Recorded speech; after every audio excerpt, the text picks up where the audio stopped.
Hey, it's Carly. I know you wanted me to send you a raw video, so this is about as raw as it gets.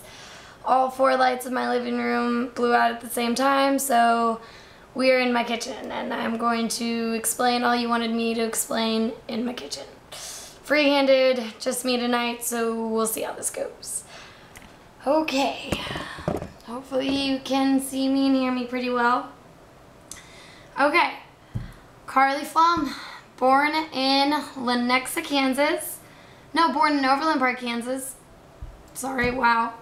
I moved around quite a bit. Went from Shawnee to Lenexa to Overland Park to everywhere.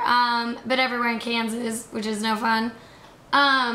Basically, my dad taught me how to fish when I was about 3 years old. My brother was into it, so I decided to join the party and get into it. I really, honored and looked up to my father quite a bit. So I really kind of wanted to be him, do him, follow his steps, follow everything he does.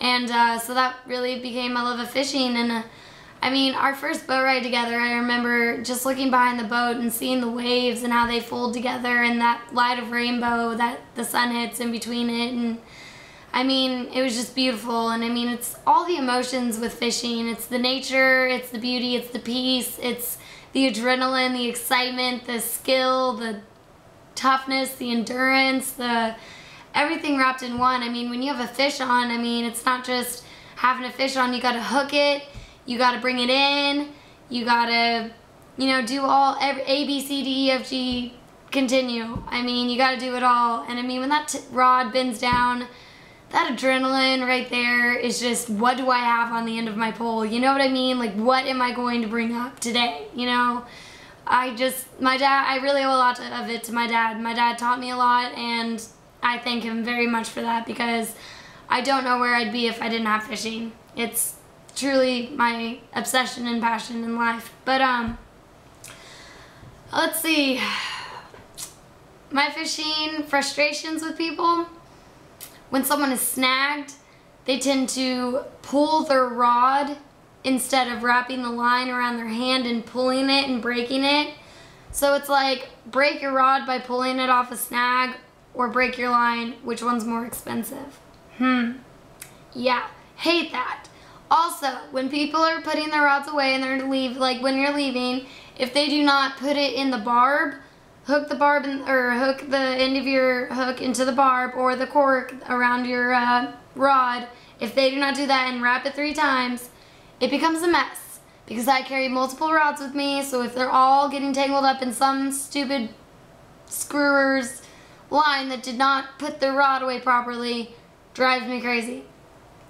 When it comes to fishing with people, I can fish with my dad, I can fish with my brother, I can fish with my mom sometimes.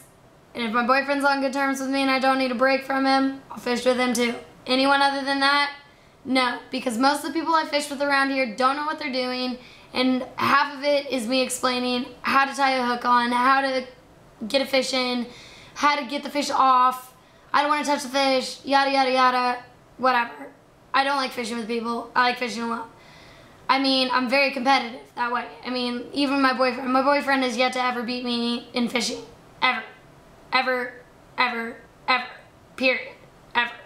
I was the first one in the family to catch a gar. I know it's not really that exciting because it's a snack, like it's a gar, it's a trash fish, but first, hey, just saying it.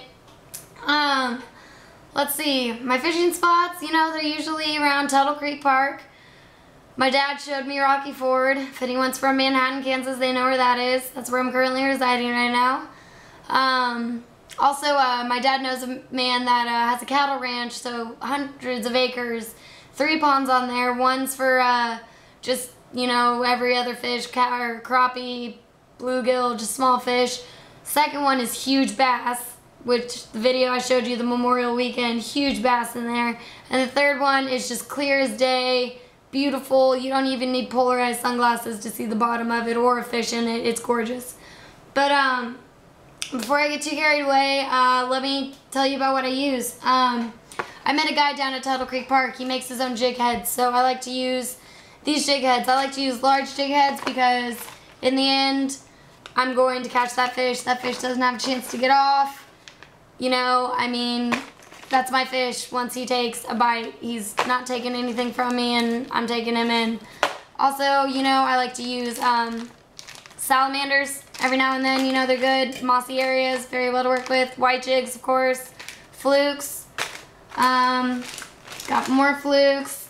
Funny story, I was walking around and I saw a jig pop up in the water, and a bass or something must have just released this. Perfect condition, all hooks attached. Snagged that fucker and brought it in, and I wanted it. So that was a nice find. Like I say to people, you win some, you lose some, but sometimes, you know, you can win big down there. Also, I like to use poppers on top of the water. Bass really like to hit those. Always carry around a pair of pliers. You never know where you're going to hook the fish. You never know what's going to happen. Going back to that man I met at Tuttle Creek, Chris, makes his own spinner baits. So he gave me a few of these. He gave me some skirts to go along with it. Also, you know, more white jigs, typical. Ginny's jigs, my cousin makes these and they're freaking awesome. Ginny's jigs, great jigs. Then, you know, I got my measuring tape, measure out how big my fish are, see if I'm beating my brother and my brother's friend. We all like to, you know, compete, send pictures back and forth with each other. Always carry around this, extra line and gloves.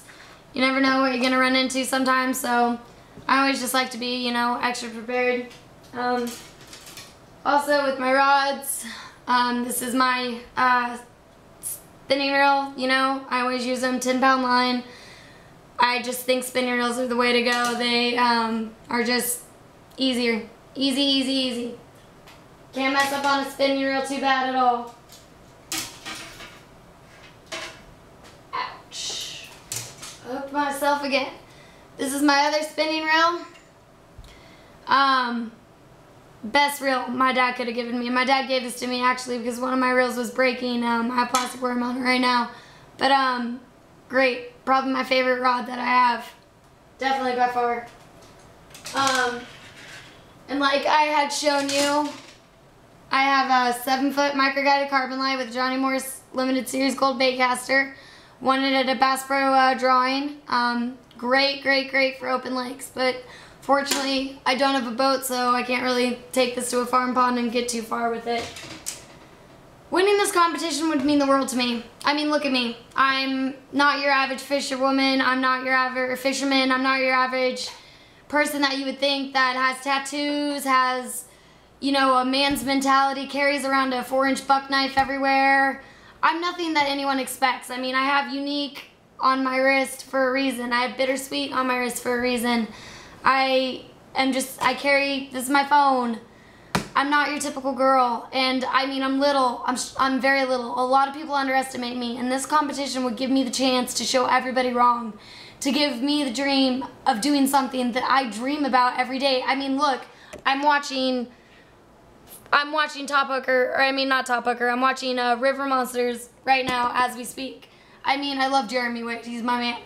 I have dreamed, and it's, you know, when you have a dream, follow it. And that's what I'm doing right now. With all of my heart, I'm following this dream. I won't let you down if you choose me. I will beat this competition to the ultimate limit. I will push myself to the ultimate limit. You won't believe what will come out of a 5'1", 95-pound girl named Karlie Pflumm, who will show America what she is made of. No one will estimate it from me, but at the end of the show, they will say, damn, I did not see that coming. And that's what I want to prove. That's what I want to get out there. My love of fishing, my obsession with fishing, and I can do it. So I really hope you guys choose me to be on your show, because you would have made every inch of my dreams come true. But this is Karlie signing off. Let me know if you need anything else. Take care.